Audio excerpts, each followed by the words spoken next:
The WWF, what the world is watching.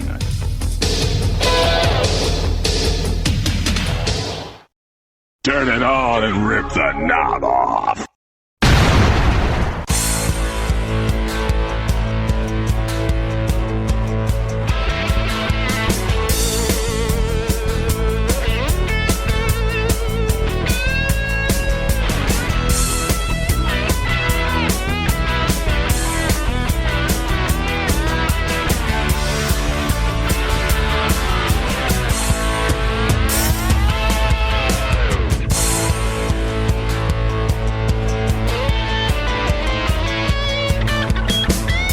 Hey guys, and welcome back to another edition of the Wrestling Memory Grenade, now at episode 143. And I'm your host, Ray Russell, and this week, guys, it's been a long time coming. It is indeed the definitive edition of SummerSlam 1988. The inaugural edition of SummerSlam begins right here this week on the Grenade. Gonna break it all down from beginning to end.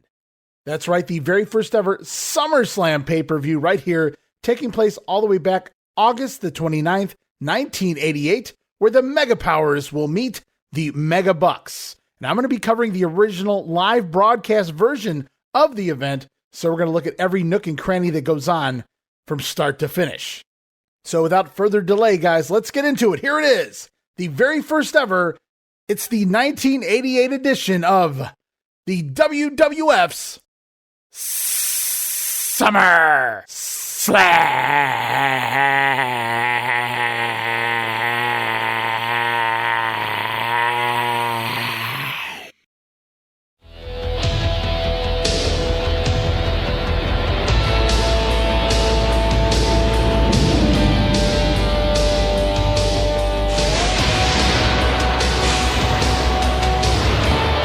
The WWF, what the world is watching.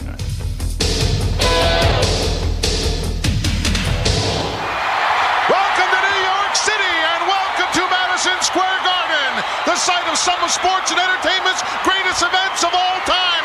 And here we are in this site for the World Wrestling Federation's SummerSlam 88.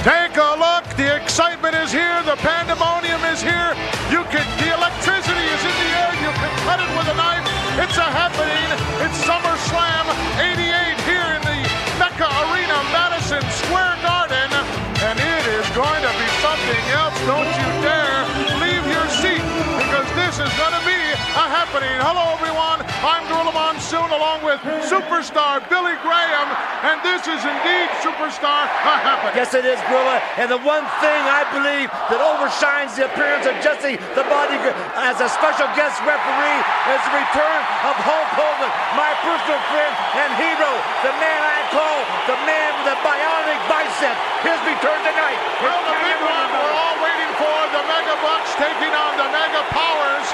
Somebody could get put out of commission here. Yes, I got no question about it, Gorilla Monsoon. Someone's going to go down hard, and maybe go down permanently, brother. I hope it's a giant and $1 Million Man. It will be a classic cover. Oh, what is that? Oh, look at this. It's the Fabulous Rougeaus. Let's go down to our ring announcer, Howard Finkel. So the show opens with an aerial shot of New York City as we see the Twin Towers, not the Boss Man and Akeem, but the actual Twin Towers proper. Never forget. And a great shot of Madison Square Garden as we hear Gorilla Monsoon's voice welcome us to the pay-per-view. We then throw to an opening video set to the tune of the original SummerSlam theme, which you guys just heard there. This one used in 1988 and 1989. Now, many will know this better, will recognize it as the Royal Rumble theme from 1991 forward for several years. But it was used here first in SummerSlam 88, and we'll hear it again in 89, not just in the intro videos, but also all the reports and everything leading in to the big event.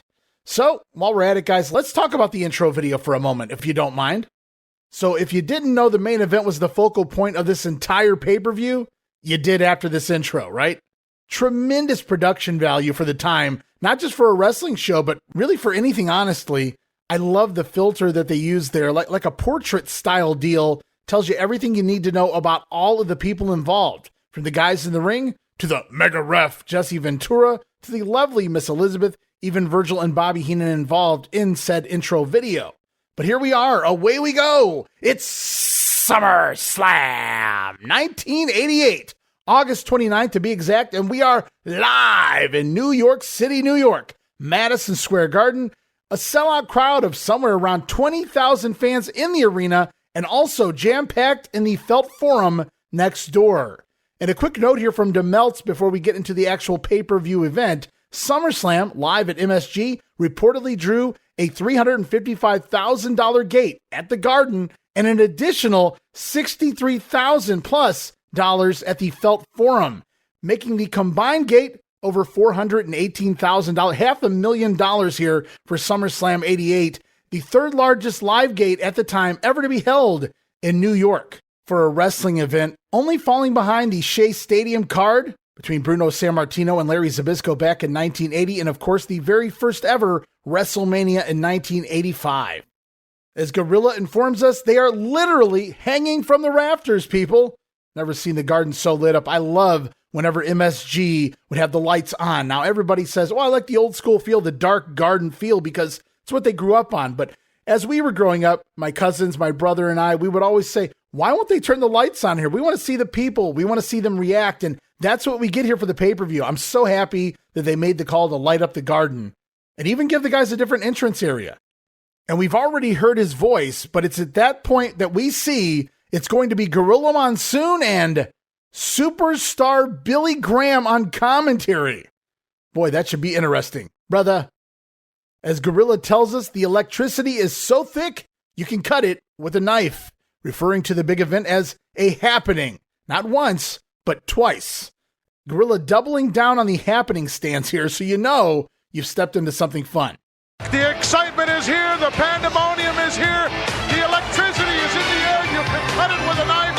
It's a happening. So we've already got all the good lines out of the way, hanging from the rafters. It's a happening, cutting the electricity with a knife. So away we go. Action getting ready to take off in the ring. We see the Fabulous Rougeaus up on the apron with their mini American flags, waving them high and proud as they get set to take on the British Bulldogs. Tag team action going to kick off the pay-per-view. And all right, here it is, the British Bulldogs, Davey Boy Smith, Dynamite Kid, taking on the Fabulous Rougeaus of Jacques and Ramon. And as a kid, I said, okay, they took a couple teams, they made a match. Like they did most of the matches on this particular pay-per-view, just slapped some names on paper and said, here you go. But actually, there's a little backstory to this one, if you guys have been listening to The Grenade, especially for the Garden crowd. Context to the background of this matchup, at least here in New York City, going back to the July Garden show when the Rougeaus stole a victory over the Rockers. Jacques Rougeau shoving Shawn Michaels off the top rope, forcing Shawn to crotch himself on the top rope, and then Raymond making the cover, the Rougeaus stealing the win.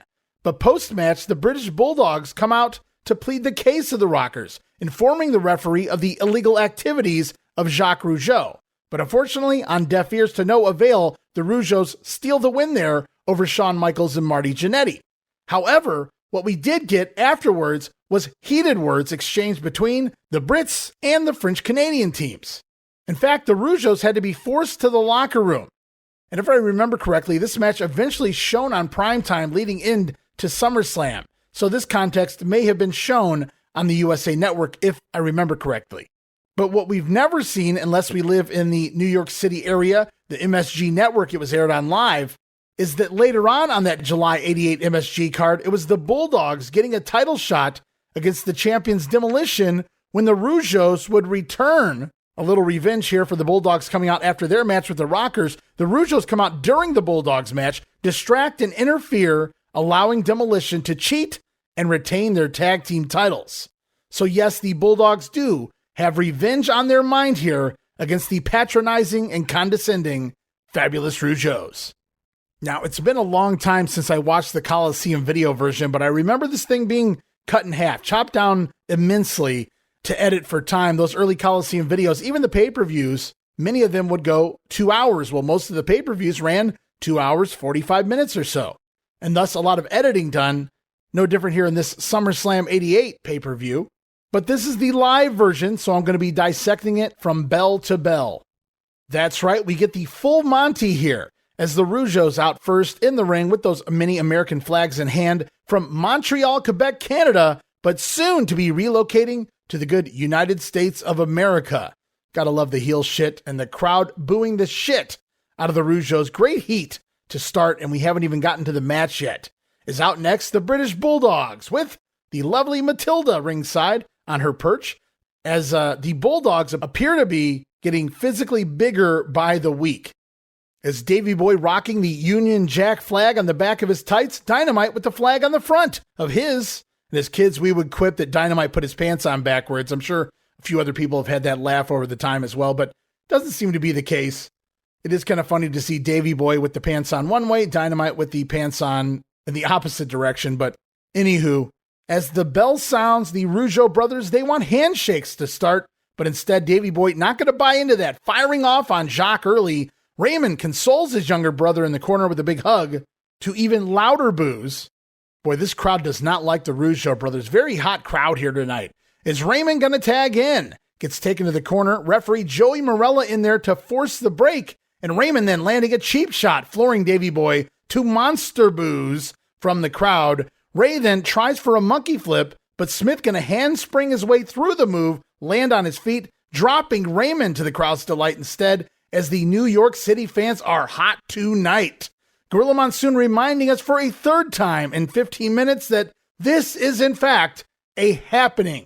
I will have you guys know as the Dynamite Kid then tags in. The Bulldogs continue the offense on Raymond, spots here and there, but lots of working the arm in between. Dynamite, though, going to run through Ray with a big clothesline. Smith then with an awesome deep jackknife pin, but he can't keep Raymond down for the count.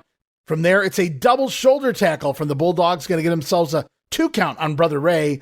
We get a shot then of Matilda, who really isn't even paying attention, but that's okay because neither is referee Joey Marella, who misses Jacques Rougeau, tripping Davey Boy from the outside as the Rougeau's going to take over control in this matchup.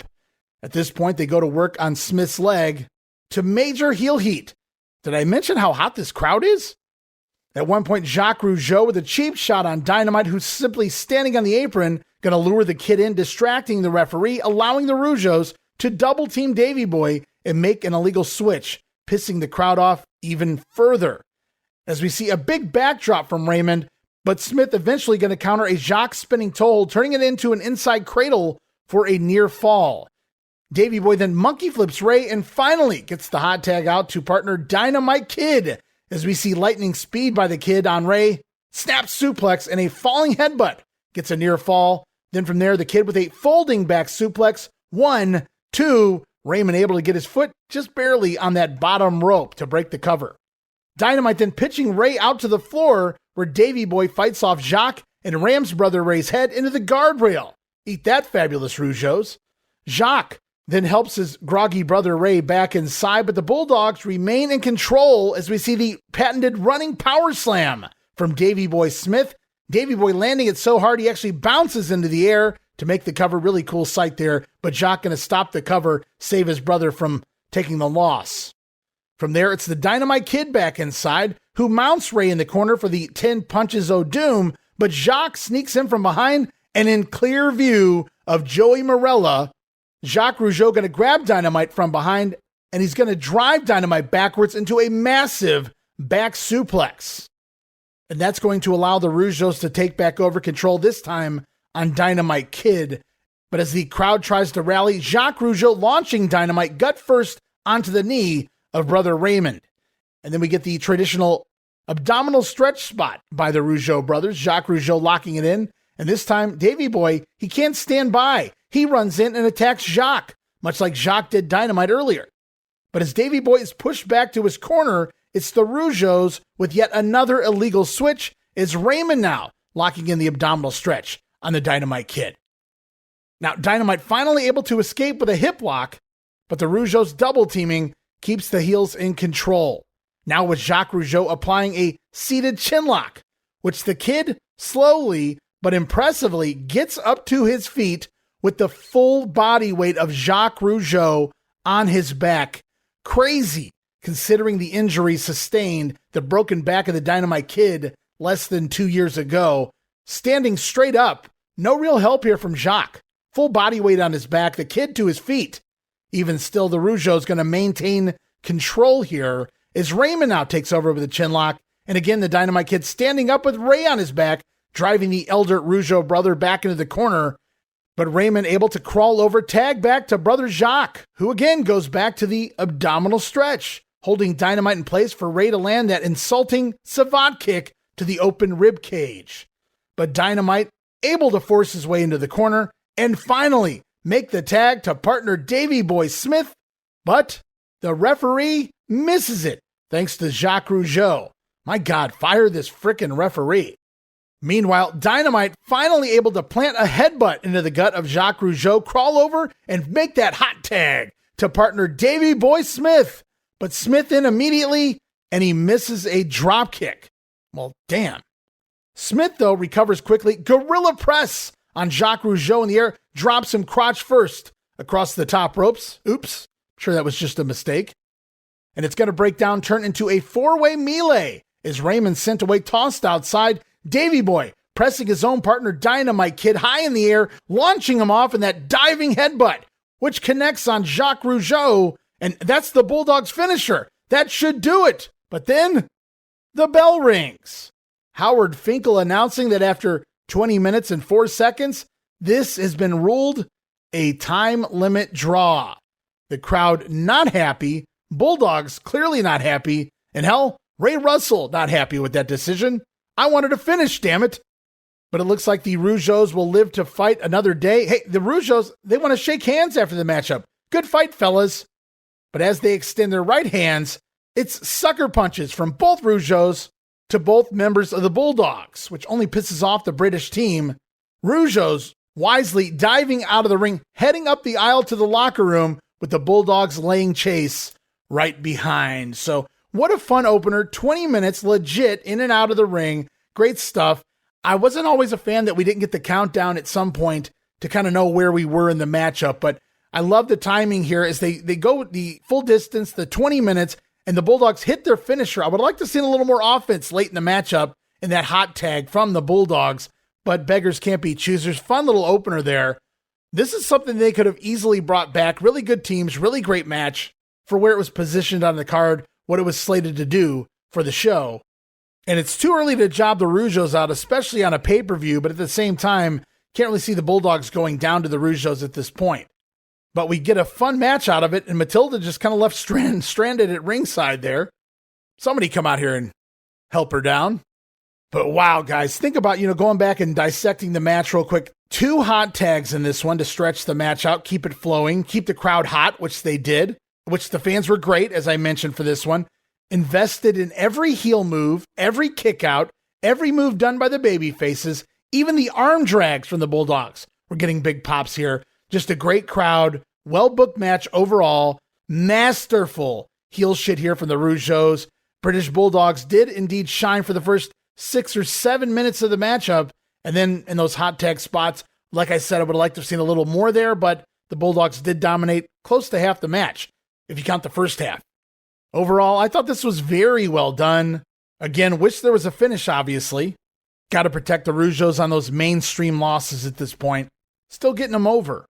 So with neither team looking to do a job here, probably the best outcome we could have got was a time limit draw. Going the distance is a lot better than a crap count out or DQ deal. I feel less ripped off this way anyway. These guys gave it their all. They took it to the distance.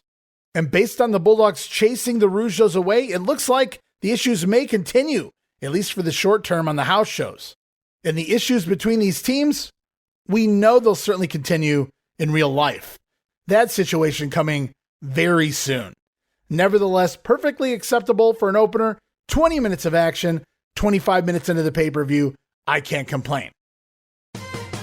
Hey everybody, Gene Jackson here, inviting you to check out the Retro Wrestling Review, where each week I'm joined by some great co-hosts who help me review classic episodes of USWA Championship Wrestling, and right now we are doing week-by-week reviews of 1993. But we don't just do reviews, sometimes we get a chance to interview some of the people who were there and lived it, plus do watch-alongs. It's a lot of fun, so check out new episodes that drop every Wednesday at WrestleCopia.com, and to find links to everything associated to the podcast, you can go to USWApodcast.com. As we roll on, up next, Gorilla Monsoon makes a special announcement here that Brutus the Barber Beefcake will not be competing here tonight. He is not cleared to wrestle. At this point, we have no idea who, if anyone, will challenge the Honky Tonk Man for his IC title tonight. As we go back to a VTR clip from this weekend's Superstars. Just 48 hours ago, we covered it on the last Grenade. It was Outlaw Ron Bass attacking Brutus Beefcake. And we see here in the clip the Outlaw attacking the Beefer during a sleeper hold move. Ron Bass going to use Miss Betsy number 2, his new bullwhip, to choke out Beefcake before going to his spurs and cutting the face of the Barber, leading to the dreaded Red X of Doom. And this was so effective for me as a kid. I bought into it. He took the Barber out.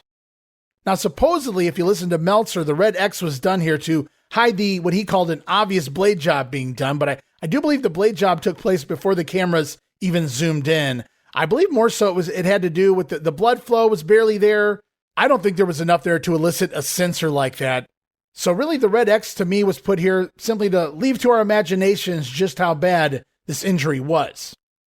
Now, I got to mention, before we move on to our next matchup here at SummerSlam, what they don't show here in this video clip, and what they don't show is the week before the Barber instigated this entire ordeal when he came out after a Ron Bass match and snipped Miss Betsy into pieces.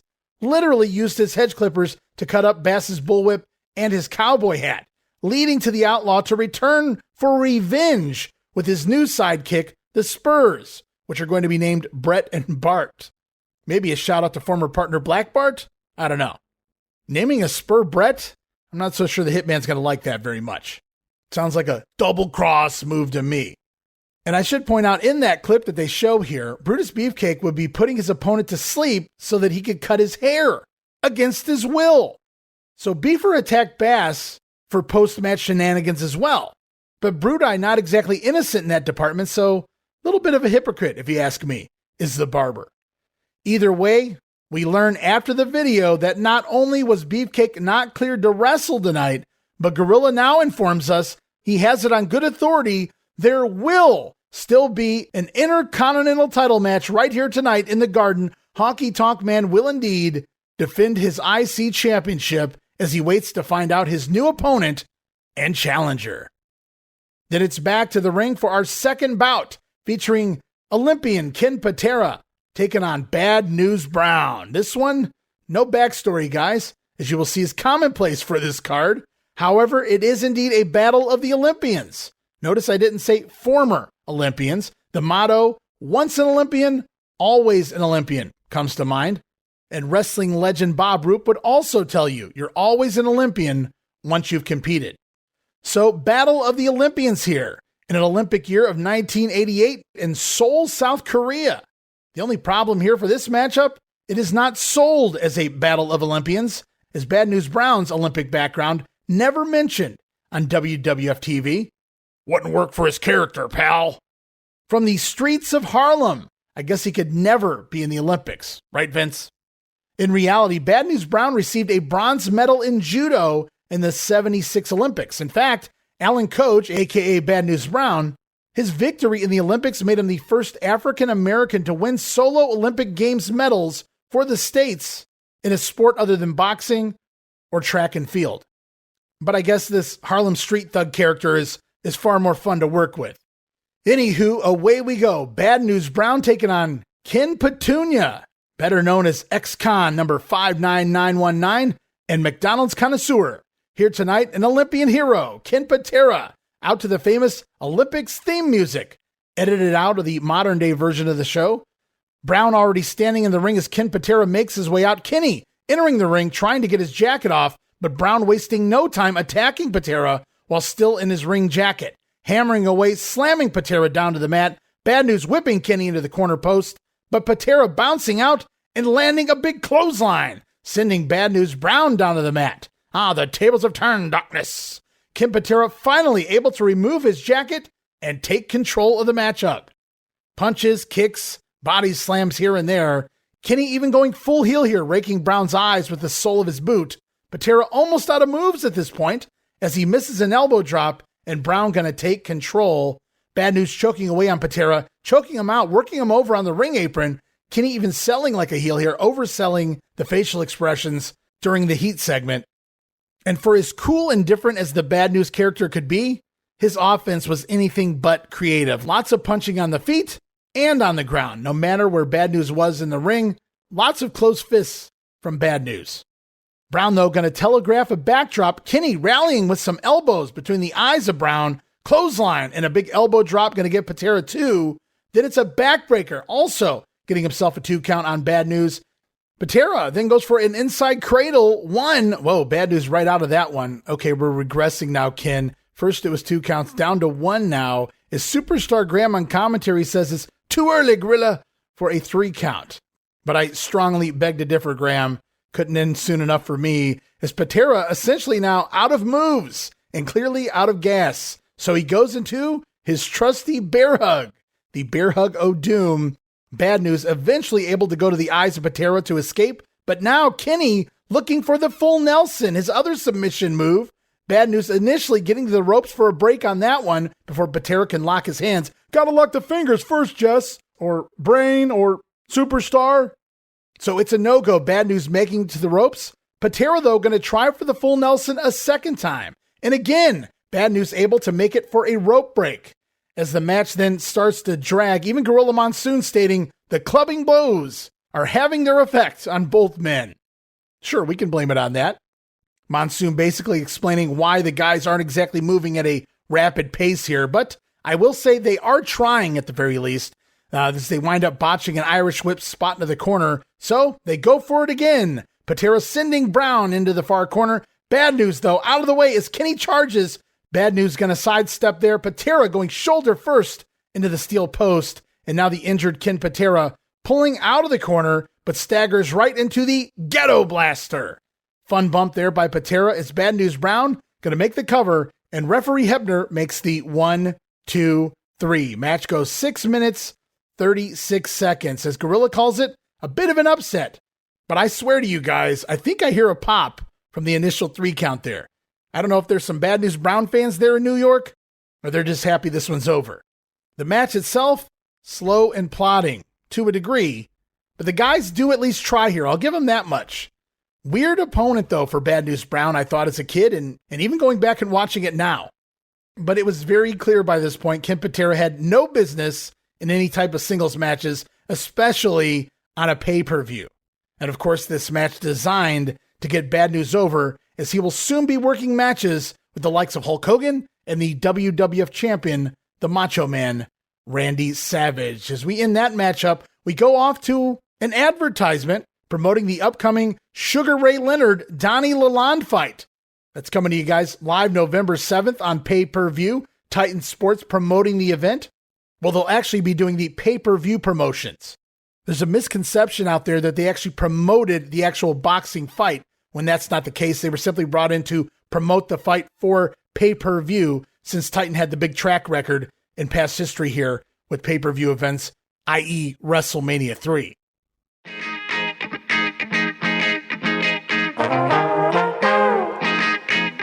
Hey, it's Bob Smith, and guess what? The Outdated Wrestling Hour is now part of the WrestleCopia Podcast Network. But hey, no fear, you're still going to hear the unique guests, comedy, music, authors, journalists, funny people. Who knows who's going to end up on the Outdated Wrestling Hour? Remember, it's all new and all old. So check it out in the WrestleCopia Podcast Network and wherever you get your podcasts. Listen if you know what's good for you. And then we get a few shots of the crowd. We see a little Macho Boy all dressed up in a Macho Man Savage cape. And hey, isn't that Vlad? Yes, indeed, super fan Vladimir, no stranger to the garden, right there ringside for this one. As we go off now, we head backstage to Mean Gene Okerlund, standing by with the Mega Powers and their secret weapon, the lovely Elizabeth. All right, the heat is on here at SummerSlam 88. This awesome twosome, the Mega Powers, later on tonight here to meet the Mega Bucks, comprised of Andre the Giant and the $1 Million Man, Ted DiBiase. Hulk Hogan, I know you're ready. Well, you know me and Gene, they've already made a believer out of me, man. A couple hours before the match, you can already feel Madison Square Garden rumbling, brother. I know what Hulkamania feels like. I know what the Macho Madness feels like. But together as one, as the Mega Powers, we definitely are the strongest force in the universe, and the dude here is going in with a clear conscience. I've never felt so much electricity.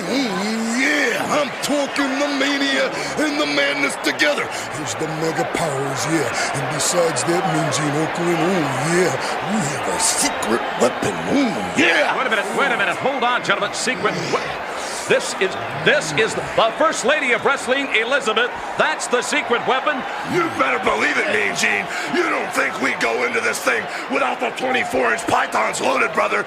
We've got Elizabeth, our secret weapon, and the last thing those megabucks are gonna see is the kiss of death, Mean Gene. Oh, my ladies and gentlemen, stand by for this one. What are they gonna do when the Mega Powers come running through? No way to stop us, huh? No way. Yeah. Yeah, the kiss of death from the lovely Liz there. Can't wait to see that secret weapon, should it be needed. As we go off now back to the ring for the Junkyard Dog, JYD, taking on Ravishing Rick Rude with Bobby the Brain Heenan in this corner. And I said it about Patera wrestling Bad News Brown, but I'll say it here again with JYD as the opponent for Rick Rude. Very interesting choice of an opponent. As deep down, 1988 me loved the fact that the Junkyard Dog got the nod to make it to another pay-per-view here, this late in his WWF career. But even as a kid, I was asking, why isn't this Rick Rude versus Jake Roberts? I mean, that's the feud, right? And I don't know if this was actually booked to be the story or not, but Gorilla and Bobby Heenan tried answering that for us on a recent Primetime Wrestling leading into the pay-per-view. Gorilla suggesting that Heenan quickly got the Mighty Hercules signed to work Jake Roberts in order to prevent Roberts from getting a match here with Rick Rude. Basically, Ravishing Rick hiding from the Snake Man, or so the story goes, even though they're both working every town, every night against each other all around the horn, I guess just not here at SummerSlam. And I should bring everyone up to speed who haven't been listening to some of the recent Grenade shows. Leading into the pay-per-view here, the past couple TVs, we've seen Rick Rude sporting tights in the likeness of Cheryl Roberts, of course, Cheryl being the wife of Jake the Snake. Cheryl's face airbrushed on both the crotch and the ass of the Ravishing One, which would piss off any man, I'd have to think.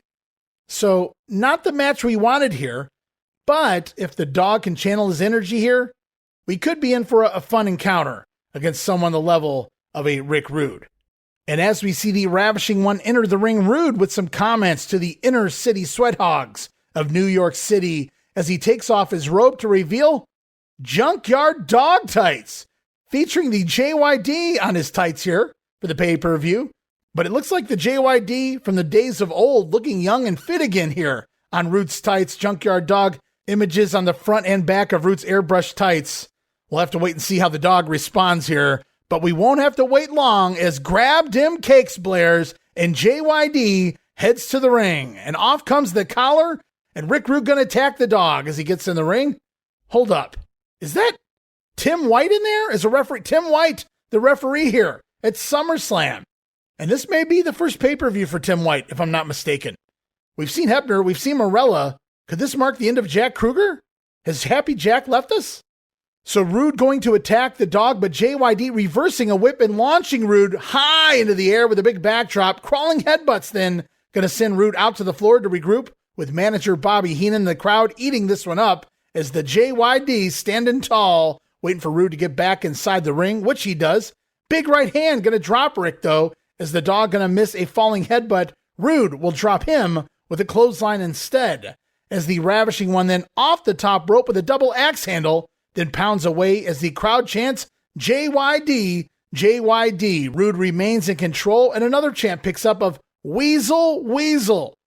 This crowd is not going away, guys. Relentless Rick, though, going to stay on top, eventually locking in a reverse chin lock. But Dog going to fight his way free as JYD whipping Rude into the corner, but runs right into a big boot from Rude, and it's going to net Rick a near fall.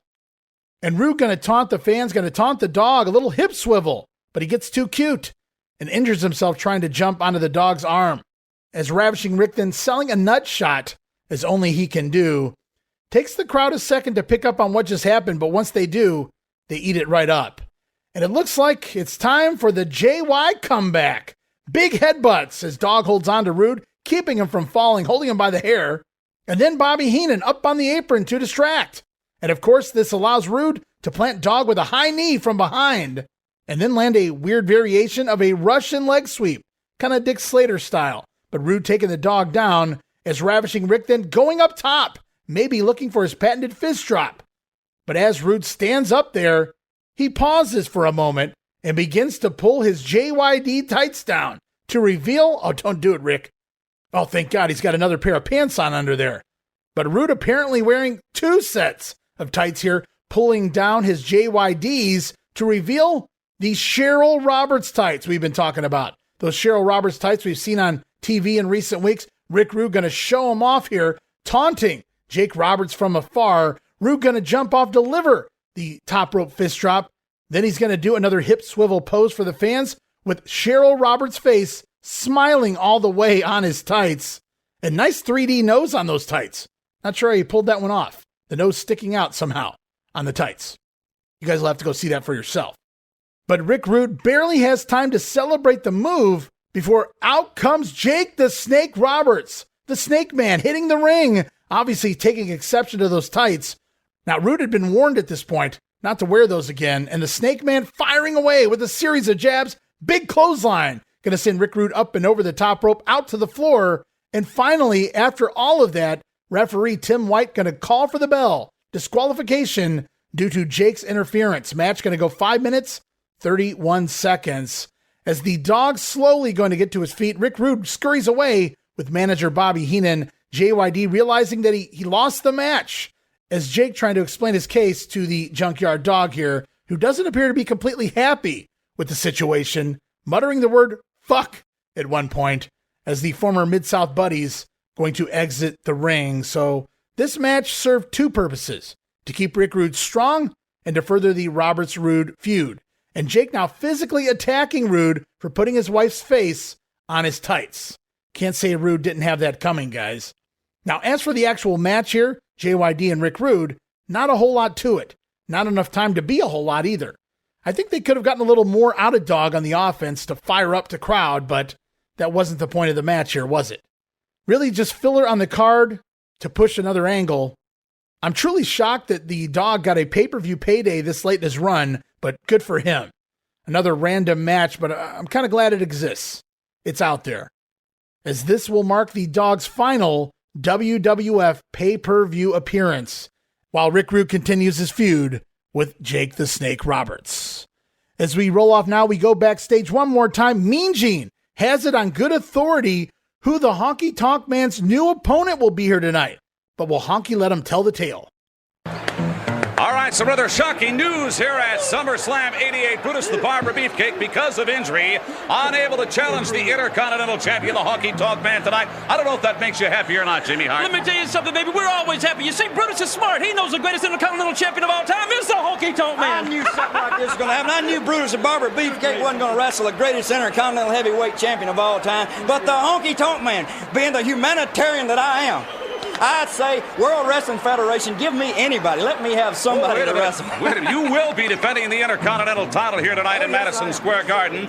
And there is rumor afloat right now that a very formidable man will be stepping into the ring with you tonight to challenge you for that title. That man happens to be... No, don't you say who it is, because I don't want him to know. I don't want anybody to know, because I want to surprise everybody. I want this to be the biggest... Wait a minute. This man has extraordinary physical capabilities and very excited about this opportunity. He is none other than... Don't you say who it is. I said I wanted to surprise him, because I don't care who it is. See, the Honky Tonk Man, the greatest Intercontinental Heavyweight Champion of all time, can shake, rattle, and roll anybody the WWF throws at me. And you like surprises? I love them. I won't. All right, Jimmy Hart, and of course the Intercontinental Champion, the Honky Tonk Man. They're going to be part of SummerSlam 88 right here. Well, there you heard it. Honky Tonk Man, cool, cocky, and bad. Heavy emphasis on the cocky here. It sounds like Gene has the inside scoop on Honky's new opponent will be tonight, but the IC champion has no interest. He wants to be surprised. Seems to have no worries, which could be a huge mistake, Honky. So the Honky Tonk Man doesn't want to know who his opponent is, but you guys at home can find out Honky's opponent. All you got to do is call the hotline. Ha! 1-900-909-9900. $1.99 for the first minute, 99 cents each additional minute. Kids, don't get your parents' permission. Fuck it.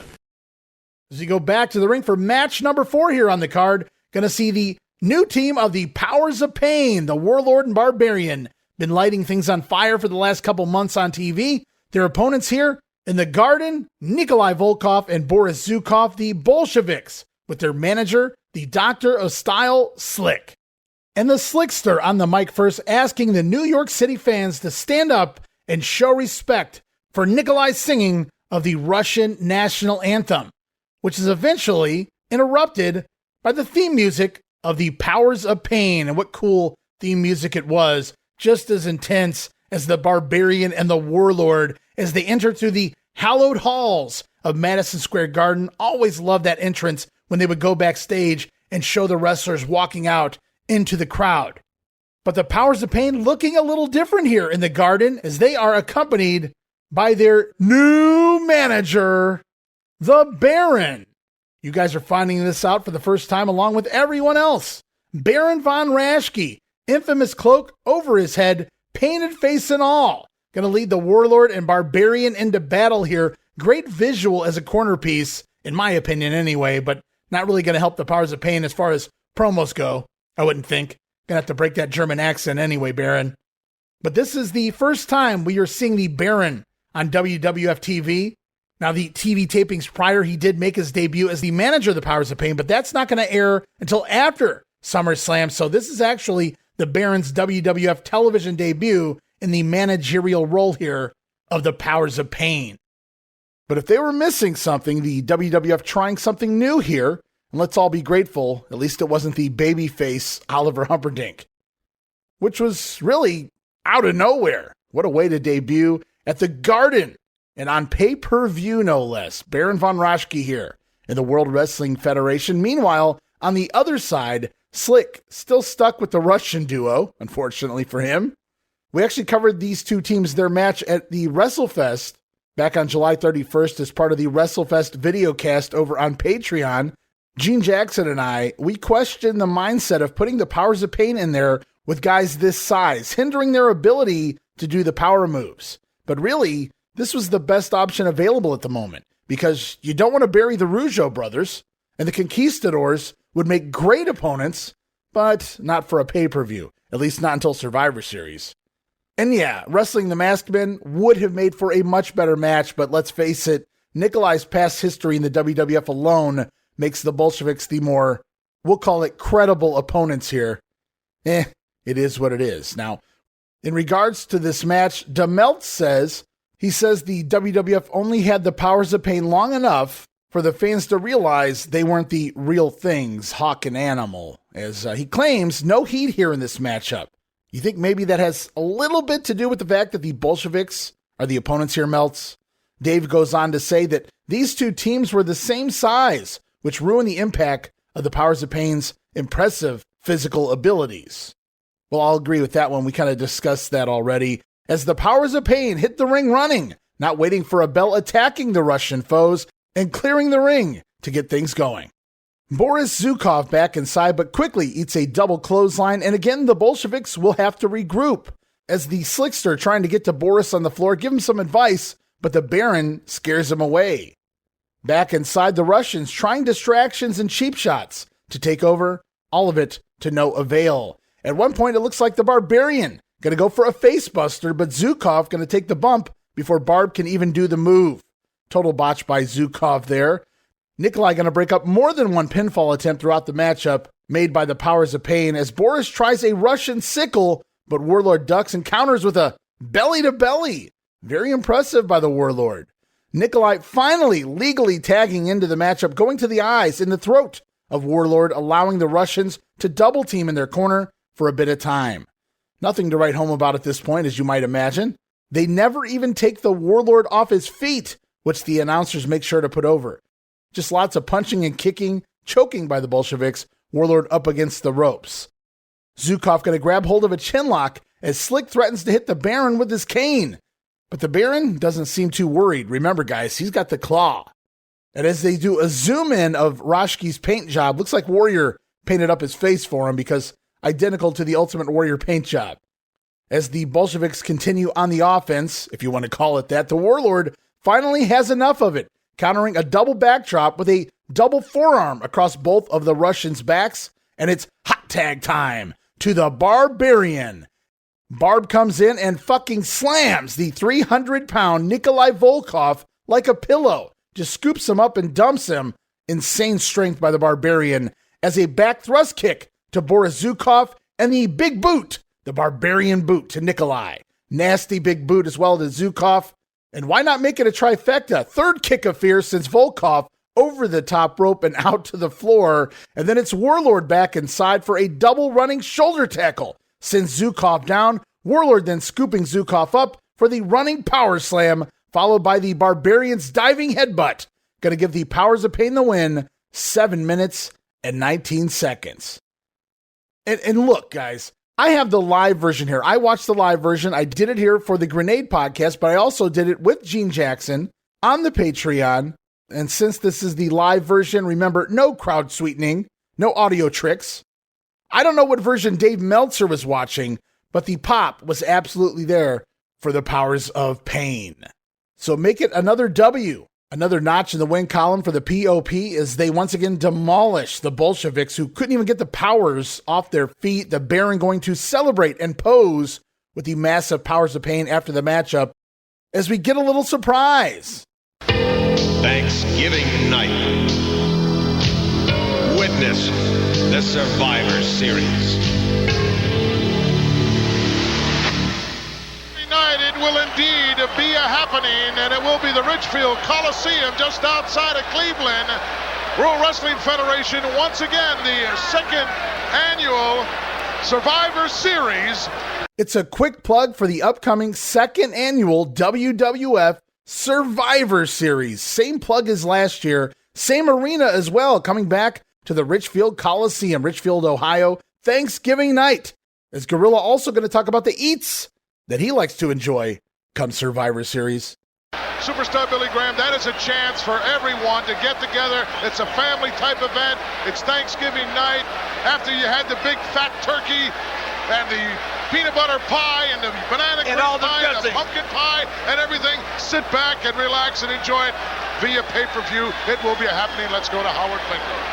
Gotta get in that peanut butter pie reference, eh, Gorilla? Promotional consideration paid for by the following. Hey guys, Ray Russell here, curator of the WrestleCopia Podcast Network, inviting you guys to listen to many of the programs here as part of the WrestleCopia brand, including, but not limited to, the Wrestling Memory Grenade, currently covering the 1988 and the WWF project. You can also listen to the Regional Wrestling Podcast, where we talk the territories, whether it's Jamie Ward with Georgia 81, Roman Gomez with the UWF in 1986, or Gene Jackson covering Memphis in 85. 3 projects going on right now over there at Regional Wrestling. You can also listen to the Wrestling Stoop with the legend himself, Bob Roop. Bob goes back in time each and every week, covering not just his career, but countless stories and interactions with hundreds of wrestling names spanning his 2 decades in the business. But that's not all. You can also check out the Puro Wrestling Academy with the professor of Puro Resu, Mr. Dan Ginnity. Dan and I go back in time and cover the history of Japanese professional wrestling in the English language. And you can listen to all of those shows and more, all part of the WrestleCopia Podcast Network, located over at WrestleCopia.com. That's WrestleCopia.com, and anywhere your podcast streaming needs are met, from Apple to Spotify, Pocket Cast, and beyond. And while you're at it, why not subscribe to our social media guys for all the latest goings on here at the WrestleCopia Podcast Network, plus I'm constantly adding old school video clips and pictures from throughout wrestling history. You can follow us over on X, formerly Twitter, at Wrestling Grenade. That's at RASSLIN Grenade. Also, follow and like me, Facebook.com/Wrestling Grenade. And why not subscribe to YouTube.com/Wrestling Grenade? And of course, now would be a fantastic time to become a WrestleCopia patron over at Patreon.com/WrestleCopia. That address again, Patreon.com/WrestleCopia, where you get so many gifts, including all of my insanely detailed show notes for every episode of The Grenade Show, Regional Wrestling, and the Monday Warfare podcast. You'll also get early access to a lot of the podcasts here on the WrestleCopia brand, where you can listen days and sometimes as much as a week earlier than the rest of the listeners. But that's still not all, guys. You also get at least a dozen digital downloads for your viewing and reading pleasure each and every month, plus random bonus video drops, and of course, the Patreon exclusive Watch Along series covering many past WWF and WCW events. And if that's not all, videocasts, also now a part of Patreon. No subscription, cancel anytime. Give it a try for a month, guys. I think you'll like the content that I offer, and every penny of it goes right back here into paying the bills. So if you're looking to support that next up-and-coming podcast brand, please consider making it WrestleCopia. Help me pay some of the bills to keep the WrestleCopia podcast network and all of the great shows here up and running for the months and the years to come.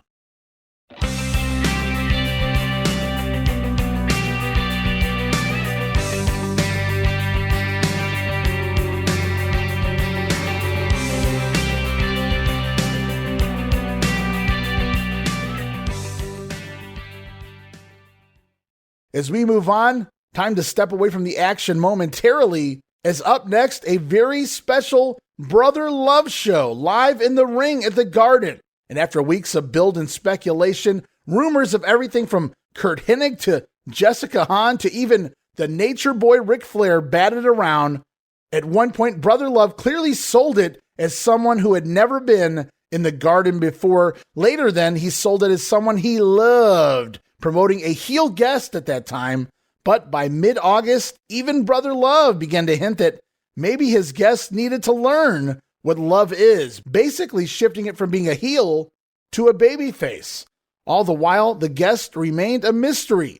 Brother Love even mentioning that he didn't know who his guest would be by the end of the day.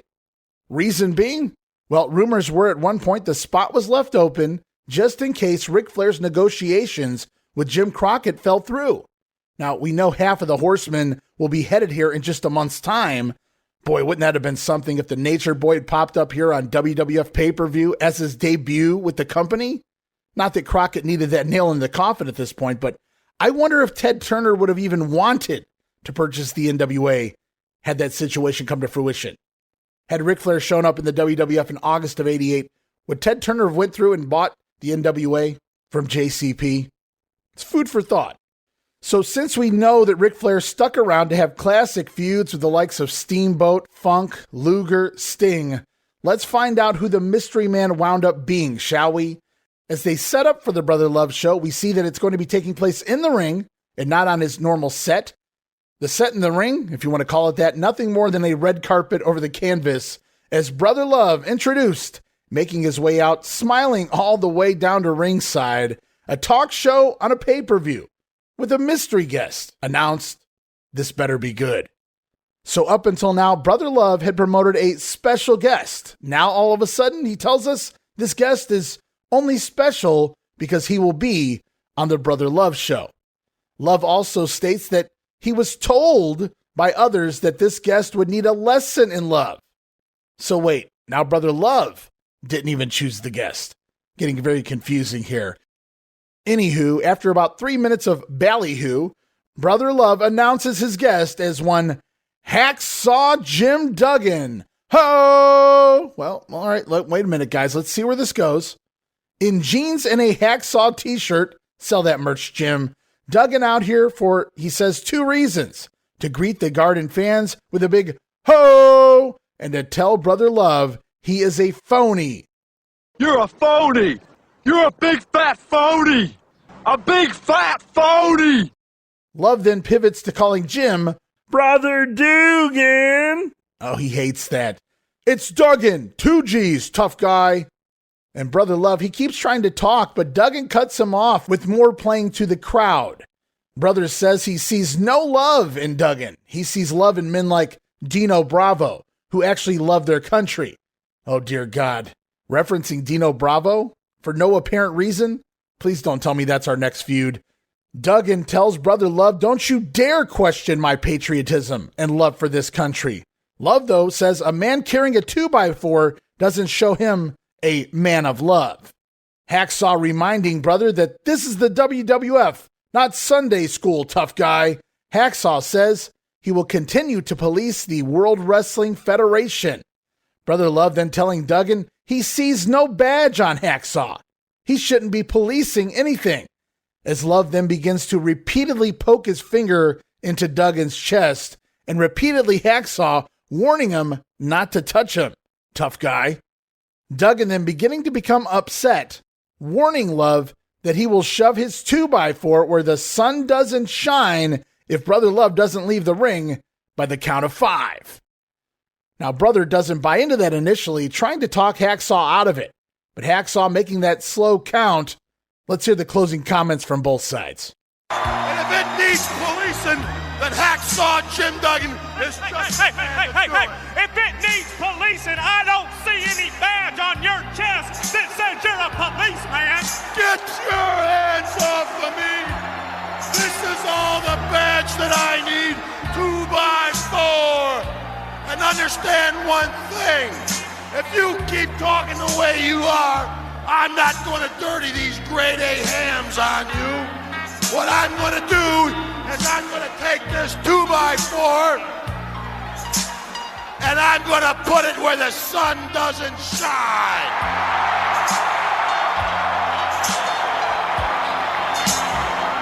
Now I'm going to give you a count of 5 to get out of here, or all these people are going to be in for a real treat, tough guy. What? You would not touch me with that 2x4. I am a man of love. Whoa! Brother Hacksaw, I'm wearing glasses. Well, I am a man of love. I love you.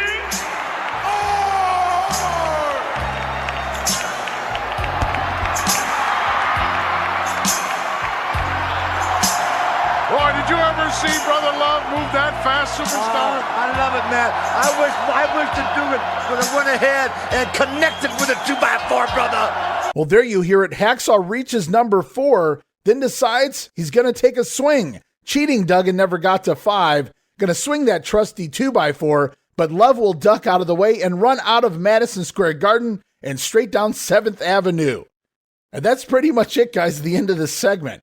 Outside of that mention of Dino Bravo, which kind of came out of nowhere, and I shudder that thought, this served absolutely no purpose other than to get Duggan on the TV screen. A feel-good segment? Did we really need it on pay-per-view? Just felt like they looked around and said, who of merit is not on the show? Okay, you, Hacksaw Duggan. Extremely uneventful, very disappointing. A total letdown in 1988 and a total letdown in 2024. This is Wrestling Nostalgia, the podcast that dives into wrestling history. Hey, wrestling fans, I'm Dave Dynasty, and if you enjoy podcasts that are knowledgeable and history-driven, then Wrestling Nostalgia is for you. With great guests and fun interviews, there are over 200 episodes in our archives. We chat with several first-time guests and often cover topics not discussed on other podcasts. Look up Wrestling Nostalgia on your favorite podcast platform and visit all of our links at linktree/WrestlePod. That is linktr.ee/RASSLEPOD. And remember, wherever you go, whatever you do, be good, be safe, and keep on growing. But maybe, just maybe, they'll save us with the very next segment as they clear the ring of Hacksaw Duggan, roll up that red carpet, and prepare for the next matchup on the card as out comes the Intercontinental Champion, the Honky Tonk Man, with manager Colonel Jimmy Hart, his opponent was to be one Brutus the Barber Beefcake. They were feuding since before WrestleMania 4. The Barber versus Honky Tonk has been an ongoing feud with many twists and turns along the way, from Honky bashing the Barber over the back of the head with a guitar during an interview segment, to interference from Jimmy Hart, Peggy Sue, and then Jimmy Hart dressed as Peggy Sue. Brutus finally countering with Georgia the Animal Steel in recent weeks on the house shows. Of course, George Steele and Drag for those who haven't seen it. But this match was billed as their final confrontation, Brutus' last chance at the gold, the final encounter, with Beefcake vowing to take the title, the hair, or both from Honky Tonk here at SummerSlam. But as we heard earlier, the Outlaw had other plans, putting the Barber on the shelf, and now Honky Tonk Man out first here to await the announcement of his brand new challenger. And there he is, a cool, cocky, and bad IC champion, entering the ring first, along with his Colonel Jimmy Hart, as the champion announced first. And it appears ring announcer Howard Finkel doesn't seem to know the opponent at this point. So Honky Tonk Man going to take that live house mic, and he makes what I would estimate a very questionable statement, as Honky says, "Get me somebody out here to wrestle tonight. I don't care who it is." Oh, even Gorilla Monsoon and Superstar Graham know with the talent in the back, you don't want to make comments like that, Honk. Now, with Brutus out of action and much of the top talent already working here tonight, we begin to wonder who was left. Well, we just saw Hacksaw in street clothes, so likely not him. But who was left to accept the challenge with such short notice? And it's at that point, guys, that familiar music begins to play.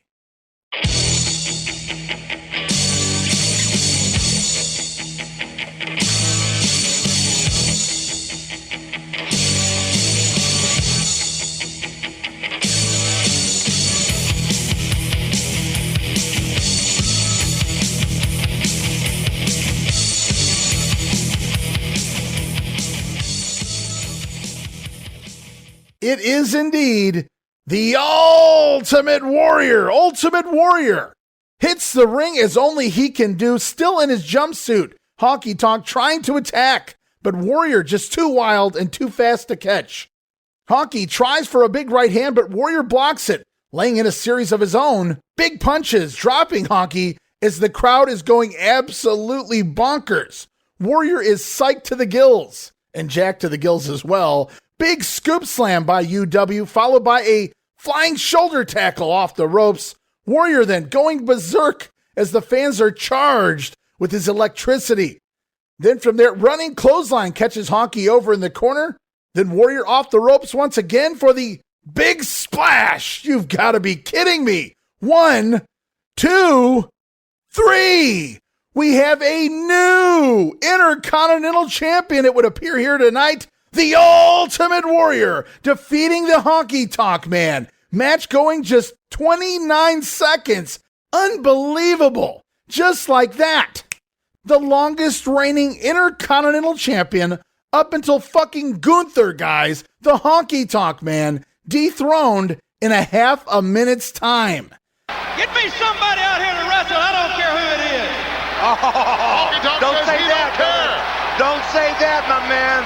There's some people back there in the locker rooms who would take this man apart. We're all waiting here with anticipation as to who the opponent will be. Well, maybe we haven't got an opponent. Well, maybe we have an opponent, but, maybe he's still lacing up his boots. Who knows, man? Wait a minute. Somebody's music. That's familiar music, brother. They've exploded here in the garden. I don't see anybody yet. Here is the telegram. It's the Ultimate Warrior. One man. Oh, look at him attack. This place has gone bananas. Ultimate Warrior, Lord. Gorilla Monsoon. They're going to take over, man. That's what you do when you want something. You go out and get it, baby. Ultimate Warrior exploding here on the Honky Tonk Man. Beautiful fly tackle. The bell is gone and it's officially underway. Warrior doesn't know what to do. He's so excited. The title definitely up for grabs here. Oh, we could get a new champion right now, Gorilla Monsoon. Right now, brother, we could get a new champion. I'm here to tell you. Big splash, hooks the leg. That's it. History has been made here.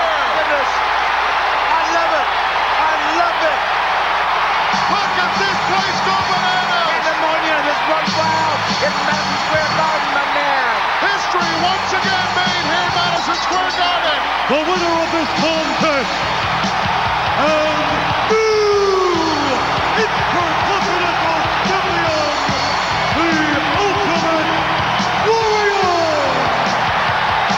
It had to be record time, Gorilla Monsoon. It had to be record time, brother. It is unbelievable. The garden has gone strictly bananas. History made as part of SummerSlam 88. A newly crowned Intercontinental Champion. He went the Ultimate Warrior. Oh, look at him. Yeah, he went out and crowned himself. He went out and took the belt, brother. Indescribable electricity here from the fans. To quote Gorilla, they came unglued. Not a fan seated as they not only witnessed a title change, but in a match they didn't even expect, wasn't even announced, and in shocking fashion. Wow. The Warrior Man ends the something like 15-month title run of the Honky Tonk Man. Just like that. This is one of those moments in time that hold up still to this day for me. I can still recount the excitement I had the first time I watched this matchup. The Ultimate Warrior, the new Intercontinental Champion, sending the fans rocking and reeling as we head into intermission. It's intermission time. 5 matches in, 5 to go.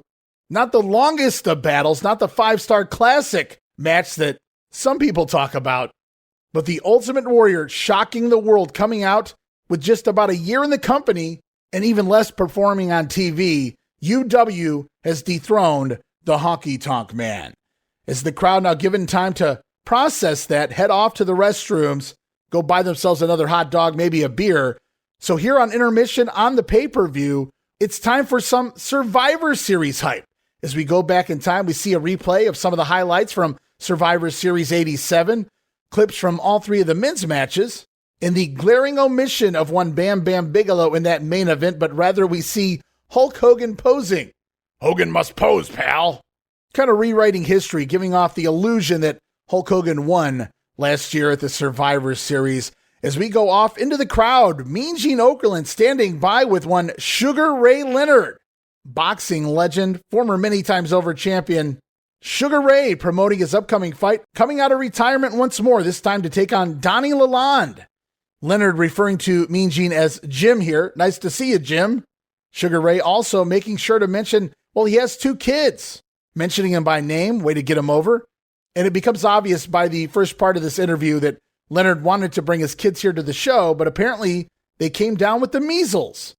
But 1988, get your kids vaxxed, bro. And they go on to reference some of the other legends of the time, Tommy Hitman Hearns, Marvelous Marvin Hagler, and of course the big Canadian, Donnie Lalonde. Everybody remembers him, right? At that point, we're showing a few Sugar Ray highlights and some quick video clips of Donnie Lalonde cutting his own interview about their upcoming fight November 7th. So basically, Titan using the pay-per-view intermission to show the upcoming boxing fight in early November. And at the back end, everybody in the garden had an opportunity to take a break. Now us here at home, we get the trusty old 5-minute intermission. The countdown clock on the screen. 5 minutes, guys. Go do what you got to do. As the first half of SummerSlam 88 in the books, as is this episode of The Grenade. What a fun time it's been covering the first half of SummerSlam 1988, the 20-minute draw between the Bulldogs and the Fabulous Rougeaus. Bad News Brown scoring yet another win as he ascends the ladder here, this time over Ken Patera. Clean, and in the middle of the ring, I might add. The Powers of Pain continue to dominate. They have the number of the Bolsheviks, and now the Baron added to the group, at least for the time being. Brother Love had a very special guest in one Hacksaw Jim Duggan, but by the end of the segment, it was Duggan who controlled the Brother Love show. Ravishing Rick Rude picking up that disqualification victory over one Junkyard Dog, all thanks to the outside interference of Jake the Snake Roberts. Rick Rude pulling down the dog tights to reveal Cheryl Roberts on his crotch, and that's all he could stand. He couldn't stand no more. Jake Roberts out, attacking the Ravishing One, sending him off, running like a thief in the night. Jake Roberts, it's no doubt not done with Ravishing Rick by any stretch of the imagination at this point. And let us not forget what just went down. Not the Sugar Ray Leonard Donnie Lalonde interview, but rather the Ultimate Warrior, the brand new Intercontinental Champion, surprising, shocking the world. More importantly, shocking the Honky Tonk Man Little shock and awe doesn't hurt anything. Warrior Man, the brand new IC champion, beating Honky Tonk in less than 30 seconds. Wow, what a fun first half of the show. 5 more matches still to go. Let us not forget, we've still got the WWF Tag Team Champions, Demolition, with Mr. Fuji and Jimmy Hart in their corner. The Demo slated to defend their titles against the Hitman Bret Hart, Jim the Anvil Neidhart, the Hart Foundation. Plus the Birdman, Coco Beware, going to have to shuck and jive all around that ring. Stick and move, Coco, when he takes on the Big Boss Man. From there, it's a rematch of sorts from WrestleMania 4. The Rock, Don Morocco, in the ring slated to take on the Canadian Strongman, Dino Bravo. Then from there, Jake the Snake Roberts couldn't keep his hands on Ravishing Rick Rude earlier, but he's going to be able to continue to take out a little of his revenge on another member of the Heenan family later here tonight, the Snake Man, going to be taking on the Mighty Hercules. And of course, in the main event, the Mega Powers meet the Mega Bucks with Mega Ref Jesse Ventura in between. The Secret Weapon, Miss Elizabeth, standing ringside for her men. But look out, Liz on the other side, going to be the Bodyguard Virgil and Bobby the Brain Heenan. So much more still to come. Inviting you guys back here next week as we continue on the definitive edition of SummerSlam 88. Woo! It's been a blast, guys. Thank you guys for being here. Again, for anybody interested, head on over to patreon.com/WrestleCopia for all sorts of great gifts, and your support helps me pay the bills to keep everything up and running here. But right now on Patreon, the latest VIP videocast featuring SummerSlam 88, the entire live original broadcast.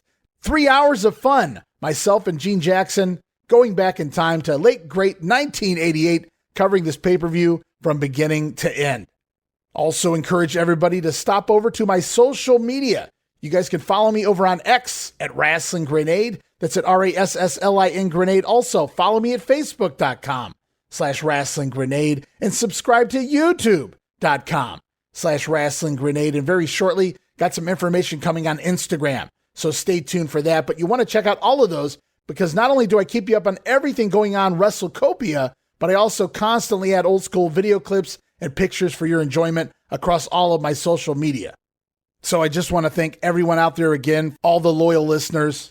We'll be back right here next week on the Grenade for the other half of SummerSlam 88. You don't want to miss it.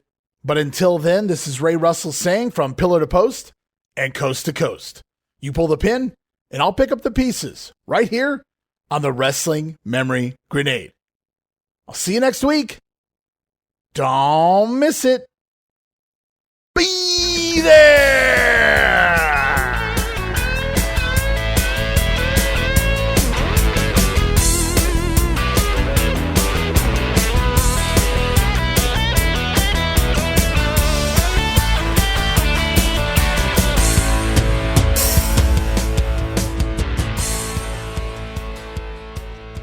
History once again made here in Madison Square Garden. The winner of this contest